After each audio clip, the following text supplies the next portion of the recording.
Come see for yourself. Bien que la prochaine saison soit encore dans des années, des théories et des prédictions pour la saison 3 de House of the Dragon peuvent déjà être formulées. Bien le bonsoir, mesdames et messieurs. Nous sommes l'animation de la soirée. La série est basée sur Fire and Blood, un livre complémentaire au roman A Song of Ice and Fire de George W.R. Martin qui examine les règnes de divers dirigeants targaryens. Étant donné la nature du livre en tant que texte historique, les scénaristes ont pris d'importantes libertés créatives dans leur adaptation, interprétant le matériel comme la manière dont les événements auraient pu réellement se produire, en gardant à l'esprit les préjugés historiques. La fin de la saison 2 a laissé le public avec une réponse controversée, une partie importante des téléspectateurs se sentant trompés par l'action promise ou ayant le sentiment que la série s'est trop détournée du matériel source. Il sera intéressant de voir comment se déroulera la saison 3. Sur la base du contenu de Fire and Blood et de la direction que semble prendre la série, des théories et des prédictions peuvent être formulées, allant d'idées assez simples à des idées beaucoup plus farfelues. Une idée tout à fait originale serait un lien romantique entre Alicent Hightower et Rhaenyra Targaryen. La saison 2 s'est efforcée de donner aux deux femmes des scènes ensemble lors de réunions secrètes à Port-Réal et Père-Dragon, où les deux femmes ont discuté de leur rôle dans la guerre en cours. La saison 3 n'aura pas à forcer les deux femmes à se réunir, car elles se retrouveront normalement sous le toit du Donjon Rouge après que Rhaenyra ait capturé Port-Réal. Les sentiments romantiques d'Alicent et Rhaenyra sont évoqués dans leur scène finale de la saison 2, où Alicent suggère à Rhaenyra de s'enfuir avec elle. Les fans ont spéculé sur des nuances romantiques dans leur amitié depuis la saison 1, mais il reste à voir jusqu'où cela ira dans la série. Rhaenyra et Mysaria ont eu une scène romantique dans la saison 2, confirmant pour la première fois l'intérêt de Rhaenyra pour les femmes, ce qui est une idée originale pour la série. Otto Hightower a disparu dans la saison 2 après avoir été démis de ses fonctions de main du roi dans l'épisode 3. Il est vraisemblablement retourné dans le bif pour rallier les Tyrell, mais Alicent exprime son inquiétude après ne pas avoir de ses nouvelles plus tard dans la saison. Le final de la saison 2 confirme qu'il a été capturé et emprisonné quelque part. Compte tenu de la loyauté de la maison Essin envers les Noirs et de leur rôle dans la bataille de l'Hydromel, l'une des batailles à venir, Otto pourrait être emprisonné au château de Mielbois.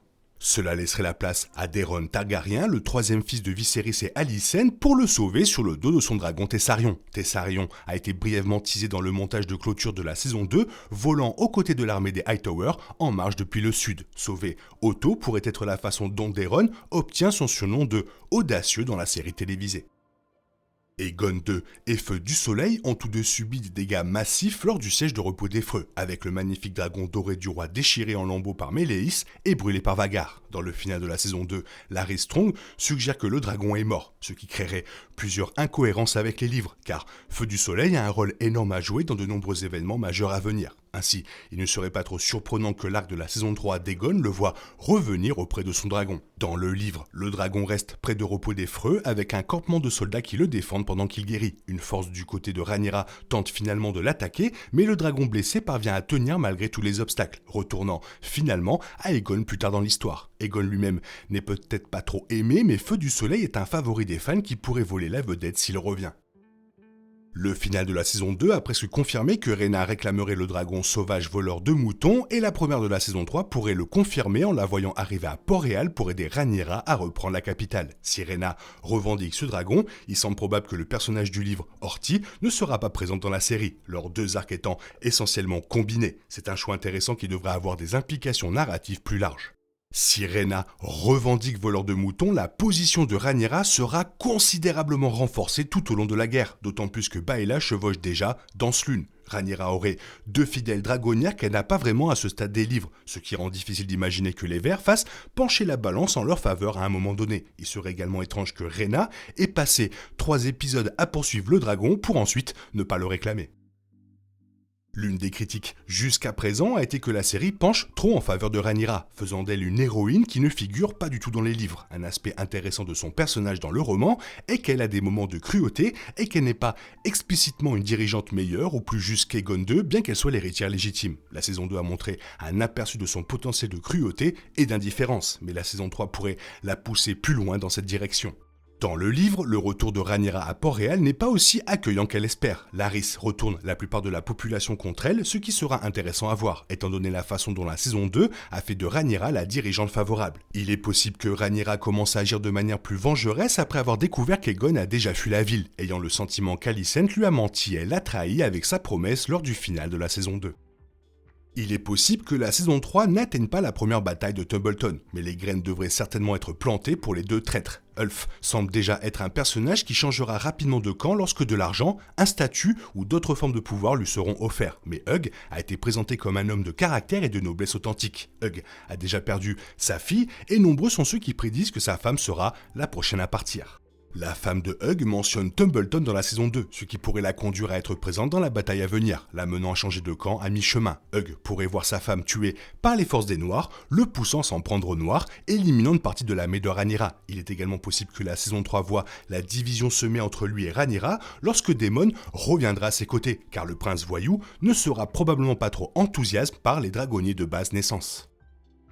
Un événement qui pourrait survenir à la fin de la saison 3 est la mort de Criston Cole. Le final de la saison 2 préfigurait ce moment en laissant entendre qu'il ne reviendra pas à Alicent et en exprimant qu'il marchait probablement vers sa mort. Il est de loin le personnage le plus détesté de la série par les fans, ce qui signifie que House of the Dragon pourrait tenter d'influencer le public à la manière typique de Game of Thrones en lui faisant faire quelque chose de noble lors de ses derniers jours.